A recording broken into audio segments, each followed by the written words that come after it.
मलाई दिएको भनेको उसको माइतीले एक जोर सुट च्यातेर धुजा पारेको छ। 1 घन्टा ढोका उभिएर ढोका खोल्दाखेरि मैले उसले ल्याएको झोलामा मैले के सबुज भेटाएको छु, यसै झोलाभित्र छ।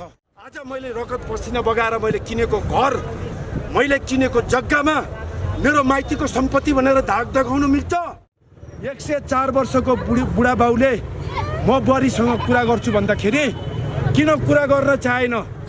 दर्शकवृन्द नमस्कार, तपाईले देखिरहनु भएको छ एकदमै अचम्मको दृश्य। यो दृश्य हो काठमाडौँ स्थित नारायण टारको। दर्शकवृन्द, नारायण कुँवर जो पेशाले पूर्व सैनिक पनि हुनुहुन्छ र उहाँले विदेशमा गएर पनि धेरै नै दुःख सङ्घर्ष गर्नुभएको हो र उहाँले गरेको सङ्घर्षका कारण उहाँले काठमाडौँमा घर जोड्नु भएको थियो। सँगसँगै धेरै प्रपर्टीहरू थिए उहाँको, तर उहाँको आफ्नो श्रीमतीले भाइभरको सारा सम्पत्ति बेचेर अथवा जायजेथा सँगसँगै घर पनि बेचेर यतिखेर फरार छिन् र नारायण थापाको घरको अवस्था हेर्ने भने एकदमै नाजुक अवस्था छ।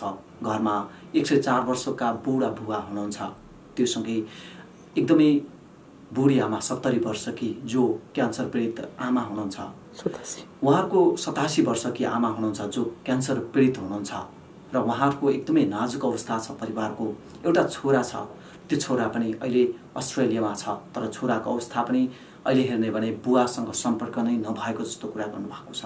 अहिले आमाकै पछि छ भन्ने कुरा छ र उहाँले त्यति धेरै दुःख गर्नुभयो, सङ्घर्ष गर्नुभयो, तर आज उहाँ सडकमा पुग्नु भएको छ र अहिले एउटा सामान्य भाडाको फ्ल्याटमा बस्नु भएको छ र ती आक्रोश अहिले यतिखेर उहाँले पोखिरहनु भएको छ। आफ्नो श्रीमतीको सारा कपडाहरू लगायत अन्य विविध कुराहरू यतिखेर उहाँले चलाइरहनु भएको छ।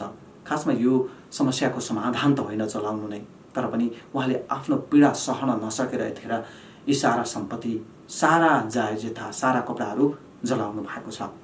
र हाम्रो धारणा पनि के हो भने ती बुढा बुबा आमा जो यतिखेर बुहारीको खाँचो छ घरमा, यतिखेर बुवा आमालाई पर्ने अवस्थामा बुहारी नभएको कारण उहाँहरू एकदमै पीडामा हुनुहुन्छ र यो एकदमै दर्दनाक अवस्था देखिसकेपछि कसको मन नरोला, कसको मन नरोला र तपाईहरुले पनि यो अवस्था देखिसकेपछि यो भिडियोलाई धेरैभन्दा धेरै शेयर गर्दिनु होला र यो भिडियोलाई शेयर गरिसकेपछि कि ती जो शान्ति थापा नारायण कुँवरकी श्रीमती उहाँ सामु पुगोस् र उहाँहरूको परिवार मिलेको हामी देख्न चाहन्छौँ, उहाँहरू एक भएको देख्न चाहन्छौँ।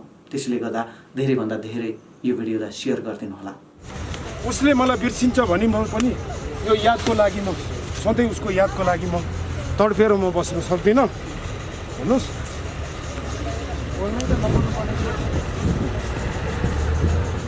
बाँकी कुरा उसको ससुरालीले दिएको, उसको माइतीले दिएको सम्पत्ति यहाँ छ, माइतीले दिएको सम्पत्ति यहाँ छ, बोल्दिनँ म। यसैमा छ उसको माइतीले दिएको सम्पत्ति। मलाई दिएको भनेको उसको माइतीले एक जोर सुट च्यातेर धुजा पारेको छ। उसको यो एक जोर सुट दिएको छ र सोइमारमा मलाई एउटा औँठी दिएको छ।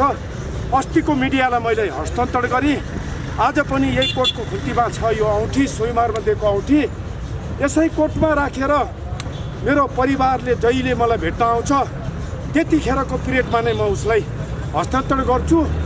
मलाई दिएको सम्पत्ति भनेको यो, मलाई दिएको मेरो रगत पसिनाले किनेको लुगा भनेको यो, मेरो पसिना म यसरी जलाएर जस्तो गर्छु। मेरो रगत पसिना किन यसले यस्तो गरेको छ भने होइन, आज बिहा गरेको 22 वर्ष भयो, 22 वर्षमा थापा लेख्नुको कारण यो रहेछ। कुँवरको छोरासँग बिहा गरेर थापाको नागरिकता चेन्ज नगर्नु भन्नुको कारण यो रहेछ होइन। के हो यो? न्याय दिलाउनुहोस् मलाई। आज मैले यो गरेँ, आज म बिहा बन्धनमा बाँधिएको मैले फोटो जलाएँ होइन। के कारबाही छ गर्नुहोस्, मलाई सारा जनताले मलाई गर्नुहोस्। अहिले पनि फेरि पनि दोहोऱ्याएर भन्छु म, उसको सम्पत्ति भनेको यो सुर्केसमा के आथ्यो हेर्नुहोस्। उसको मलाई बिहामा 22 वर्ष पहिला मलाई बिहामा दिएको भनेको मलाई यो औँठी, सोइमारमा दिएको औँठी, यो सुट हो होइन। जहिले भेट हुन्छ तैले म हस्तान्तरण गर्छु। किन तपाईँहरू डराउनुहुन्छ? किन डराउनु भयो? र म भन्छु मिडिया कर्मीलाई म भन्छु मैले गरी मेरो रगत पसिनाको मैले पोली मलाई गोली हान्नुहोस्, मलाई छातीमा गोली हान्नुहोस्। मलाई मात्रै होइन, मेरो एउटा क्यान्सर पीडित मेरो आमा लगायत मेरो 104 वर्षको बुवा र म 54 वर्षको म पीडितलाई होइन म पीडितलाई गोली हान्नुहोस् भन्नुहोस्, मलाई न्याय दिलाउनुहोस्, मलाई न्याय दिलाउनुहोस्। एकल फोन गरेको छैन, मैले फोन गरौँ मसँग फोन नम्बर छैन। म दिनको 4 चोटि हाँडी गाउँ ओरोदोरो गर्छु, भेट्दिनँ होइन।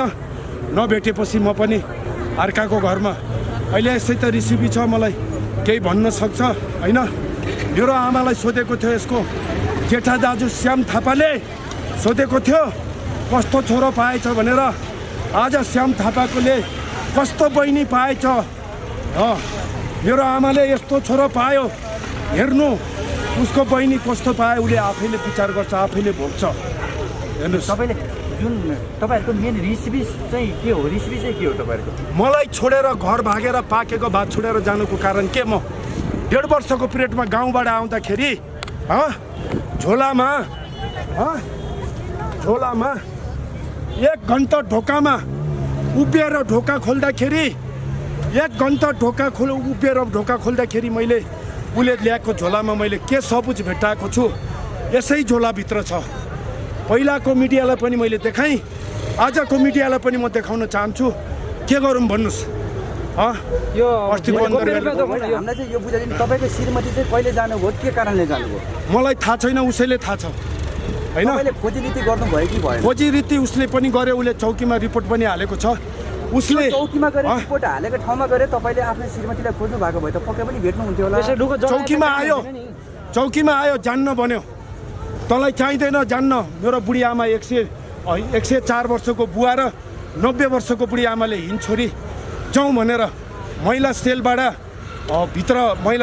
कुरा गरेर आउँदाखेरि पनि जाउँ भन्दाखेरि पनि तेरो छोरो त चाहिएन, तिमी बुढाबुढी मलाई किन चाहियो भनेर त्यो जवाफ दिएर आउनुभयो।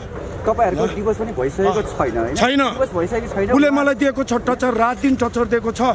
उसले मेरो महिला आयोगमा पनि गएको छ तेरो रिपोर्ट, महिला आयोगबाट मान भवनमा पुगेको छ रिपोर्ट भन्ने कुरा गर्यो होइन। तर महिला आयोगबाट मलाई नबोलाइकन मान भवनमा कसरी जान्छ? भेटेर मैले पुलिस स्टेसनमा त गइसकेँ भनेदेखि अब उसलाई भेट्न पर्यो। उसले मलाई किन टचर दिन्छ? मेरो माइतीको सम्पत्ति भनेर टचर दिनको कारण के छ? यो मेरो रगत पसिनाले किनेको, यो मेरो रगत पसिनाले किनेको पैसा हो, पैसाले किनेको सम्पत्ति हो। आज मैले रगत पसिना बगाएर मैले किनेको घर, मैले किनेको जग्गामा मेरो माइतीको सम्पत्ति भनेर धाक देखाउनु मिल्छ? भन्नुहोस्। आज मेरो नाममा कुनै प्रमाण प्रुफ छैन भनेर कुनै प्रमाण प्रुफ छैन भनेर त्यसले मेरो माइतीको सम्पत्ति भनेर हुन्छ? उसको माइतीको सम्पत्ति खानुपर्छ भने यो बागमती खोलामा बगेको गु खान्छु म। दुनियाँ पब्लिकको अगाडि मैले उसको सम्पत्ति खानु पर्यो भने म टोलमा मलाई जुत्ताको माला लाएर घुमाइदिनुहोस्। मेन कुरा तपाईँले छोडेर जानुको कारण चाहिँ के थियो? तपाईँबाट केही गल्ती भयो कि? तपाईँले मेरो आमा बाउसित पनि इन्टरभ्यू लिनुभयो होइन, सारा मिडिया कर्मीहरूले पनि इन्टरभ्यू लिनुभएको छ, हिजो भिडियो हेर्नुभयो होला। भन्दाखेरि हजुरलाई पनि केही गल्ती गरेको छु कि जस्तो महसुस केही छैन? मैले गल्ती गरेको भए मलाई गोली हान्नु भने नि तपाईँले प्रमाण पुर्याउनुहोस् होइन, मलाई प्रमाण सबुज जुटाउनुहोस्, मलाई गोली हानिदिनुहोस् होइन, प्रमाण पुर्याउनुहोस्। यदि गोली हान्न सक्दैन भने म आफैले घाँटी काटेर घाँटी रेटेर मर्न तयार छु। मेन माग चाहिँ तपाईँको के हो? अब मेरो रगत पसिना चाहियो, उसको माइतीको सम्पत्ति चाहिएन, मैले जोडेको सम्पत्ति चाहियो मलाई, मैले जोडेको सम्पत्ति चाहियो मलाई। उसको माइतीको धमासा किन दिन्छ? उसको माइतीको सम्पत्ति खाउँला भनेर मैले बिहा गरेको। तपाईँको श्रीमतीले चाहिँ तपाईँको सम्पत्ति पनि बेचेर लिएर जानुभएको? मेरो भयभरको सम्पूर्ण मेरो हरेक चिज नै उसको सुनदेखि लिएर मैले किनेको भयो। यत्रो 54 वर्षको उमेर, 22 वर्षको बिहा बन्धनमा बाँधेर मैले रगत पसिना बगाएर कमाएको सम्पत्ति सबै आज मेरो बाउआमा भन्दा पनि मेरो स्वास्नीलाई मैले ठुलो सोचेर दिँदाखेरि आज मैले यति दुःख पाएँ। यति दुःख पाएँ मैले आज, बुझ्नुभयो? यति दुःख पाएँ मैले। सम्बन्धित निकायसम्म त तपाईँले कुरा लिएर गइसक्नुभयो होला, जुन तपाईँसँग प्रमाण नभए पनि सम्बन्धित निकायले त छानबिन गर्छ नि। म नगरपालिकामा पनि गएको छु, ज्येष्ठ नागरिकको मुद्दा पनि हालेको छु। जग्गा आज मैले रोक्का गर्थिनँ भने जग्गा पनि बैना पट्टा हुन लागेको थियो, बुझ्नुभयो?